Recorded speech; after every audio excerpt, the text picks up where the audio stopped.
tu Kasia. Dzisiaj parę słów o sangwiniku w ramach mojego cyklu Indywidualne podejście do dziecka. Sangwinik razem z cholerykiem to są dwaj ekstrawertycy, czyli to, co przeżywają, pokazują na zewnątrz, w przeciwieństwie do flegmatyka i melancholika, którzy mają tendencję do tego, żeby jeżeli przeżywają rzeczy, niekoniecznie je od razu wszystkim pokazywać. Raczej potrzebują czasu, żeby te emocje swoje, że tak powiem, przetworzyć i okazać. Nie? To nie znaczy, że nie są niewrażliwi. Ale sangwinik to jest po prostu takie dziecko, bo mówimy tutaj oczywiście o dziecku, które będziemy tak potocznie nazywać takim słoneczkiem. Nie? Czyli zazwyczaj już od małego ma takie duże, śmiejące się oczy i po prostu ciągle się gdzieś bacznie rozgląda, lubi bardzo zmiany, bardzo szybko zazwyczaj się nudzi, lubi się strasznie śmiać i jest niesamowicie interaktywne. No właśnie, to jest bycie ekstrawertykiem. Takie dziecko wnosi bardzo wiele radości do naszego życia, no ale jak wszystko może być, wiecie, zalety doprowadzone do przesady są po prostu wadami, jak ktoś tak kiedyś powiedział i dokładnie tak jest. Więc zazwyczaj jest to dziecko dosyć absorbujące, ponieważ ono, nie dość, że wiecie, w ogóle w tych pierwszych latach w ogóle dzieci są takie jak odkurzacze na zmiany, na nowe impulsy, na nowe bodźce, w ogóle nowe rzeczy, no to ono jest po prostu w tej dziedzinie, że tak powiem, ekstremalne, nie? Tak jak flegmatyk będzie bardzo spokojny, to ten będzie właśnie taki no i w związku z tym rodzice małego sangwinika będą wiedzieli, że trzeba z nim utrzymywać interakcję, że trzeba mu ciągle zmieniać zabawki. No i że ogólnie jest to mały wiercipięta, który, jeżeli jest chwila ciszy, no to już jest duże zagrożenie. To już prawdopodobnie jego życie wisi na włosku, bo to wymyśla po prostu strasznie. I oczywiście, ponieważ sangwinik to jest taki typ osobowości, który kocha radość, kocha zabawę, energia, flow, no po prostu interakcje, nie? No więc tak jak każda z osobowości, już mówiłam, oczywiście ma swoje to plusy i minusy. Tak jak już to mówiłam, przede wszystkim będzie bardzo interaktywny jako małe dziecko. No i on będzie się chciał ciągle bawić, nie? Będzie chciał się ciągle bawić, ale gdy już będzie podrastał, to niekoniecznie będzie chciał po tych swoich zabawach sprzątać. I gdy znamy to, że on po prostu, jego głównym słowem, które moglibyśmy go określić, to jest po prostu radość. I on wszystko zrobi, kiedy po prostu robimy coś razem, nie? Tak jak się mówi, że dla towarzystwa cygan by dał się powiesić, to dokładnie tak samo będzie z sangwinikiem, nie? Tak długo, jak z wielu rzeczy, z tych wszystkich, które można, będziecie robili zabawę, będziecie robili rzeczy na czas, na przykład, jak szybko zaniesiesz, przykład z mojego domu, skarpetki do łazienki, nie? I on wtedy, ile minut, zaniesie, to po prostu zrobi wszystko, nie? I będzie się chciał ścigać, no i będzie chciał zawsze wygrywać. Więc jeżeli znamy te mechanizmy, to wiemy, że jeżeli z sangwinikiem większość rzeczy, które będziemy robić, to będzie zabawa, albo po tym, co zrobimy, będzie zabawa i on będzie o tym wiedział, posłuchajcie, on zrobi z nami wszystko. Naprawdę. Bo to jest niesamowite, ponieważ sangwinicy są po prostu szalenie zdolne, to są szalenie zdolne dzieci, tylko nieszczególnie pasujące do systemu szkolnego, ponieważ, jak wszyscy wiemy, w szkołach, przynajmniej tych takich normalnych, jest bardzo niewiele takich zabawnych elementów. W związku z tym sangwinicy są szkolnymi rozrabiakami. Ponieważ dochodzimy do tej następnej rzeczy, ponieważ sangwinik jest poszukiwaczem uznania. Czyli to jest taka gwiazda, która wchodzi i zawsze go widać, zawsze go słychać i zawsze go czuć. Nie? Czyli on wchodzi i on wnosi ze sobą tą energię. Dodam, że scena kabaretowa polska jest wypełniona właśnie takimi sangwinikami, cholerykami i sangwinikami, flegmatykami w dużej ilości, bo to są ludzie, którzy wchodzą. Oni są zazwyczaj ciekawie ubrani, nie? Lubią jaskrawe kolory, lubią się wyróżniać, no po prostu poszukiwacz uznania. I teraz, jeżeli mamy takie dziecko w rodzinie sangwinicznej, gdzie na przykład matka jest sangwiniczką albo ojciec, to oni rozumieją te potrzeby, nie? I zazwyczaj po prostu traktują takie dziecko jak takiego kompana do dobrej zabawy i wtedy jest wszystko ok. Czasami, nie zawsze też, ale w momencie, gdy mamy rodzinę melancholiczną, która w ogóle co on się wygłupia i co on chce, no to tu się zaczynają problemy. Wiecie dlaczego? Bo sangwinik, jeżeli tego uznania nie znajdzie w domu, to on je znajdzie w gangu na ulicy. On je znajdzie w szkole, będąc klasowym głupkiem albo rej, takim, wiecie, tym, który rej wodzi, takim wodzi rejem, nie? No i generalnie wtedy, ponieważ system szkolny jest taki dla takich grzecznych, nie? Tak jak mówiłam, flegmatycy melancholicy i cholerycy melancholicy najbardziej pasują do tego systemu, nie? A cała reszta tak jak Cię mogę, no to dokładnie tak samo jest tutaj. W związku z tym oni znajdują takie role, bo chcą być po prostu zauważeni. Jeżeli mamy takie dziecko, które ciągle mówi: mamusiu, popatrz na mnie, mamusiu, zobacz, ja tańczę, mamusiu, zobacz, ja się śmiałam, mamusiu, jestem smutny, nie? Po prostu czasami mamy wrażenie, że się po prostu od tego malucha nie opędzimy, nie? A po prostu chodzi o to, żeby go ciągle w ciągu dnia zauważać, nie? Mówić: o, jak Ty fajnie chodzisz, w takich pozytywnych momentach, ale Ty się świetnie bawisz. On potrzebuje generalnie bardzo dużo słownej motywacji. Dodam, że dla bardzo wielu sangwiników ich głównym językiem miłości są miłe słowa, chociaż nie jest to żelazna reguła, tak jak już o tym mówiłam.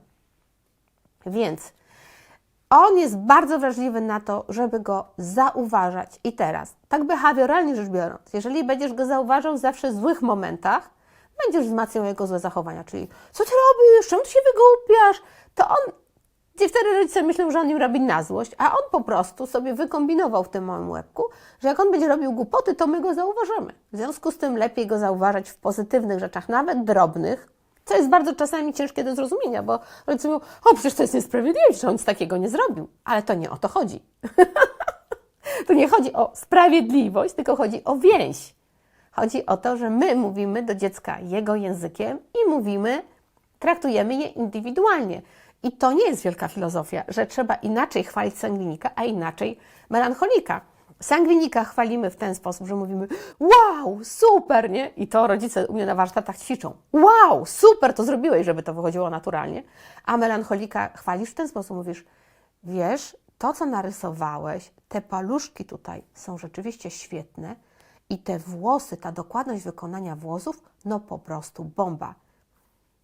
Inny ton głosu, inne w ogóle nastawienie i melancholik zrozumie to, bo jak nad melancholikiem staniesz, powiesz: wow, on powie: odbiło Ci, nie? W ogóle o co chodzi? Przecież to w ogóle nie chodzi o wow, tylko chodzi, czy ja to zrobiłem perfekcyjnie, nie? I pamiętam, jak moja córka malowała takie właśnie laleczki, które miały 100 paluszków, nie? To ja musiałam się zawsze zachwycać nad detalami. A w momencie, kiedy mój synek sangwinik kolorował dinozaury i robił tak: ziu, zrobione, mamusia? Zrobione? No to ja musiałam powiedzieć: no nieźle, nie? Dużo lepiej działa na niego zachęta, ale taka ukierunkowana, nie? Nie to, wiecie, wszystko cudownie. My musimy wiedzieć, ukierunkowywać to. Świetnie to zrobiłeś, świetnie, nie? I przy następnym rysunku: wiesz, ostatnio zrobiłeś 3 świetne kreski, a może teraz byś zrobił na przykład 6 takich kresek, nie? I spróbował znaleźć trochę konturu. I wiecie co? W ten sposób dla towarzystwa to on po prostu zrobi dla Was naprawdę wszystko. Dodam, że oczywiście wszystko trzeba będzie sprawdzać po nim, bo on bardzo chętnie pracuje zespołowo, natomiast nie jest zbyt dokładny. To nie jest to jak melancholik.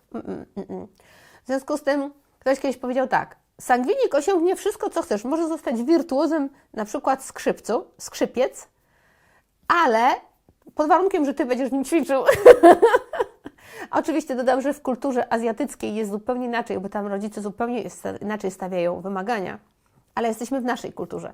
Więc cokolwiek, naprawdę sangwinik, sporty zespołowe, wszystko, co będzie musiał robić sam, będzie dla niego naprawdę trudne. No więc mamy takiego małego gwiazdorka w wykonaniu oczywiście sangwinika choleryka. Dodam, ja jestem sangwinikiem cholerykiem, więc temat jest mi bardzo bliski.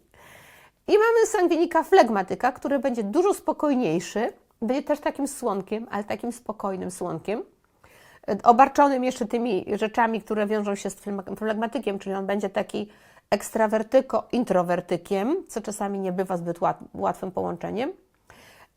Albo mamy tego właśnie sangwinika choleryka, który będzie energiczny, dynamiczny, podwójny ekstrawertyk, czyli po prostu chodząca bomba. Chodząca bomba. Tak więc taki choleryk, sangwinik choleryk to będzie aktor, będzie bardzo emocjonalny, będzie miał tendencję, żeby wpadać nam w histerię, taką oczywiście kontrolowaną, i taką po prostu, że wiecie, taką obliczoną na to, że ty się złamiesz, więc jeżeli pamiętacie filmik o cholerykach, co mówiłam o moim synku, no to właśnie mój synek robił takie sytuacje, mój choleryk, że oczywiście uwielbiał wygrywać, jak przegrywał, to robił z tego straszny dramat. I kiedyś była taka sytuacja, że on przegrał z nami w jakąś tam piłkę, chociaż oczywiście my staraliśmy się zawsze, żeby on wygrywał, no bo był najmłodszy, no ale czasami się po prostu już nie dało tego osiągnąć. Więc on, pamiętam, jak teatralnie stał pod płotem w ogrodzie i szlochając i takim teatralnym szeptem, czyli tak, żebyśmy słyszeli, mówił: ta rodzina mnie wykończy psychicznie, mając 3 lata, nie? Po prostu naprawdę tak teatralny, taki po prostu głośny i taki zauważalny, że na maksa. I to naprawdę, myśmy mieli z nim tyle takich śmiesznych sytuacji, chociaż jak miał tak ponad rok, to nie było zbyt śmiesznie, bo jak czegoś nie dostawał, to się rzucał na ziemię, nie? I po prostu wpadał w takie tantrum, nie za często to robił, ale robił to i to było po prostu dla mnie szokujące. I wtedy trzeba było przeczekać, pozwolić mu się wyszaleć, a potem go po prostu postawić i powiedzieć: skończyłeś, idziemy. No i rzeczywiście po pewnym czasie mu to przeszło. Ale był naprawdę pod tym względem absolutnie unikalny, bo żadne z moich dzieci tak nie zachowywało. Przeżycie. Następną cechą sangwiników jest to, że myślą, gdy mówią. Co jest oczywiście niezrozumiałe absolutnie dla wszystkich melancholików. Bo po prostu jak można tak gadać, nie? Jak można tak po prostu być takim złotoustym? Co ja myślę? No to sobie pogadam, to się dowiem. Dokładnie tak jest. Więc tak, mają tendencję trochę do konfabulacji, mają tendencję do zmyślania, mają tendencję do koloryzowania. Zawsze trochę tych kolorków dodają. Jak ja coś opowiadam mojej rodzinie, to moja rodzina zawsze tak, trochę tak, nie? Czyli tak 20% od razu obcinają na wstępie i potem dopytują mnie o różne szczegóły. Oczywiście jak muszę coś opowiedzieć tak dokładnie, no to powiem po prostu suche fakty, ale jak już zaczynam tak opowiadać i tworzyć te opowieści, no to oni już wiedzą, że trzeba będzie mnie dopytać potem, nie? No bo po prostu wow, ktoś mnie słucha, do kogoś mogę mówić, to jest takie cudowne. Dlatego też właśnie sangwinik to jest taka cecha, nie? Że on po prostu nie będzie zbyt taki przemyślany w słowach, będzie miał bardzo dobry poziom, zwłaszcza sangwinik choleryk, takiej interaktywności i będzie po prostu bardzo szybko, jak wchodzi w konflikt, nie? No to on będzie, posłuchajcie, momentalnie odpowiadał, nie? Momentalnie odpowiadał. I to jest czasami dobre i czasami złe, nie? No bo to wiadomo, że to ma swoje znowu wady i zalety. To samo będzie dotyczyło uczenia się. Znaczy, jak mamy dzieci takie małe w wieku przedszkolnym, no i chcemy, żeby one się nauczyły, nie? No bo on po prostu lubi się bawić. On się będzie bawił, on sobie będzie bardzo twórczy, będzie oczywiście tworzył wokół siebie wielki chaos, bo będzie lubił zmiany. To jest taka osoba, która lubi zmiany, nie? No więc najpierw się pobawi klockami. Wydaje się, że nie skończył, a już zaczął inną zabawę. Potem dodał to do tego, potem dodał tamtego. Oczywiście zawsze będzie się bardzo lubił bawić w towarzystwie, nie? No i to jest po prostu taka jego cecha. Ale te jego zabawy będą bardzo różnorodne i będzie właśnie dosyć szybko się nudził. W związku z tym trzeba go bardzo tak jakby ukierunkowywać i spędzać z nim no naprawdę trochę więcej czasu, żeby on się nauczył wkręcać w zabawy, bo inaczej po prostu będzie rzucał różne rzeczy i nie będzie tworzył tego świata, tylko będzie ciągle wisiał na tym, żeby ktoś go zabawił. A dodam, że oni potrafią się ładnie bawić sami, nie? Z tym, że znowu będą potrzebowali do tego silnych wzorców, towarzystwa albo towarzystwa innych dzieci, nie? Bo inaczej po prostu to są dzieci, które nam bardzo szybko umierają z nudów I jeżeli umierają z nudów, to zaczynają co? Broić i to na dużą skalę, albo wymyślać takie rzeczy, że po prostu potrafią pojechać i to grubo, nie? Zagrażają po prostu wtedy, zwłaszcza te małe, to zagrażają swojemu w pewnym sensie czasami życiu, nie? No bo te zabawy, oni nie wiedzą, co jest bezpieczne, co nie jest bezpieczne. Dlatego też najłatwiej uczą się bawiąc. W ogóle całe życie będzie takie, nie? Że jeżeli my im pokażemy, że nauka to jest zabawa, to oni nie będą mieli problemu z uczeniem się. Natomiast jeżeli im się to skojarzy, że to jest nudny obowiązek, będą się wydzierać, bronić, kombinować, oszukiwać, wszystko. Dlatego też, gdy mówię o rytuałach spania, nie? No to muszą być rytuały spania, ale dobrze, żeby to był przyjemny rytuał. Rytuały jedzenia, nie? Też, żeby to były przyjemne rytuały. Więc i rzeczywiście uczą się wszystkiego najlepiej w atmosferze śmiechu, zabawy, pozytywnej energii, nie? Jak wszystko jest takie, zrób. Czemu tego nie zrobiłeś? Taka jest przewaga takiej negatywnej narracji w naszym życiu. Sangwinik będzie reagował tym, że po prostu nie będzie reagował. Odmówi nam współpracy najzwyklej w świecie. Tego tutaj trzeba być uważnym, bo melancholik będzie samobieżny, nie? Flegmatyk, melancholik też będzie samobieżny, nie? Ale choleryk, sangwinik i sangwinik, flegmatyk jednak najlepiej będą działali w takim spokoju i generalnie pozytywnej atmosferze z dużą dozą słownej motywacji i z taką dobrą strukturą. Ja oczywiście pamiętam, jak zawsze na wakacje zabierałam moim dzieciom, jeżeli wyjeżdżaliśmy gdzieś, właśnie jakieś takie zadania, które były związane z pamięcią i pamiętam, że kiedyś uczyliśmy się phrasal verbs, czyli tych idiomów po angielsku. Zabrałam ze sobą takie opakowanie, tam było chyba 600 tych idiomów czy coś takiego, a ponieważ przez długi czas pracowałam jako trener technik pamięciowych i szybkiego czytania, więc wiem, jak działa pamięć, że można ją naprawdę nieźle rozciągnąć i tak dalej. Więc bawiliśmy się w te phrasal verbs i ten mój najmłodszy syn wtedy miał, nie wiem, 4 czy 5 lat i wiecie, po polsku jeszcze nie mówił dobrze, ale już się z nami uczył, już się z nimi ogrywał i tak dalej. I tam był taki oczywiście phrasal, który mówi your hairy chest really turns me on, czyli twoja włochata klata naprawdę mnie nakręca, nie? Jak dotarliśmy do tego phrasala, to po prostu tak się strasznie śmieliśmy, że ktoś po prostu umieścił ten phrasal, oczywiście strasznie potrzebny, w naszym słownictwie. I po prostu, i jak myślicie, co mój mały sangwinik w wieku 4 czy 5 lat potem latał i opowiadał? Your hairy chest really turns me on. Jej! I dlatego też wszystko, co było wzmocnione, wszystko, co było atrakcyjne, wszystko, co było kolorowe, i dużo zmian.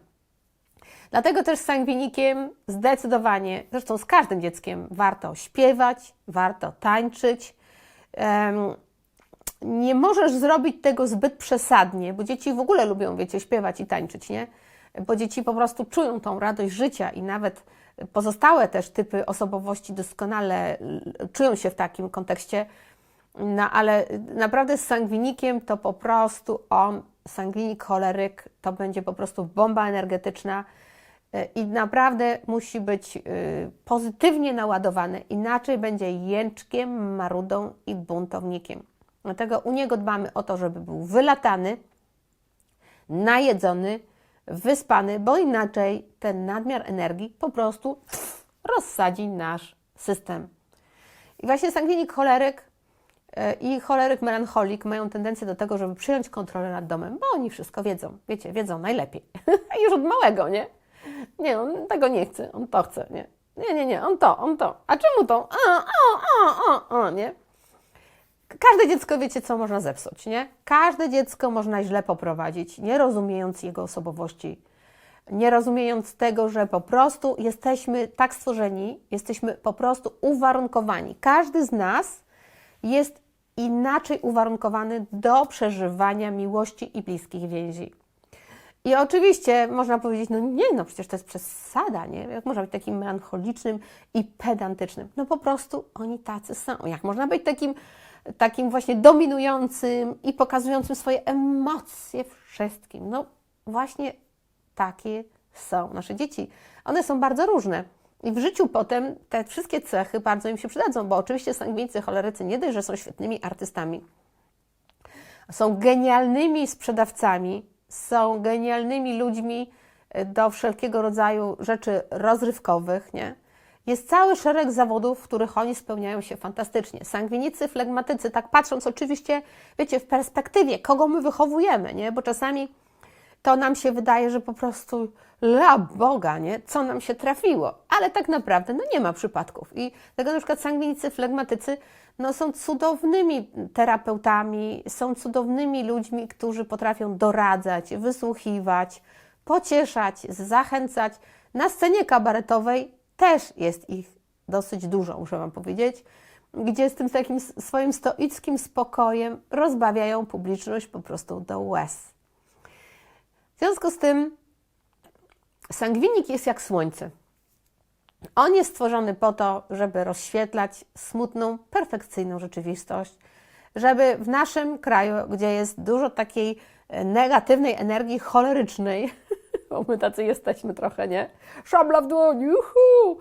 Wnieść ten balans świętowania tego, że jesteśmy, tego, że każdy dzień to jest jakaś okazja do przeżycia jakiejś przygody, nie? Życie jest przygodą.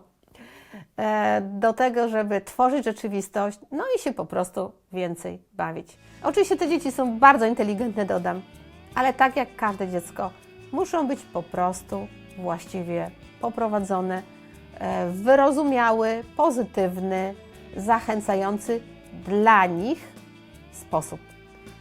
To na tyle. Hej!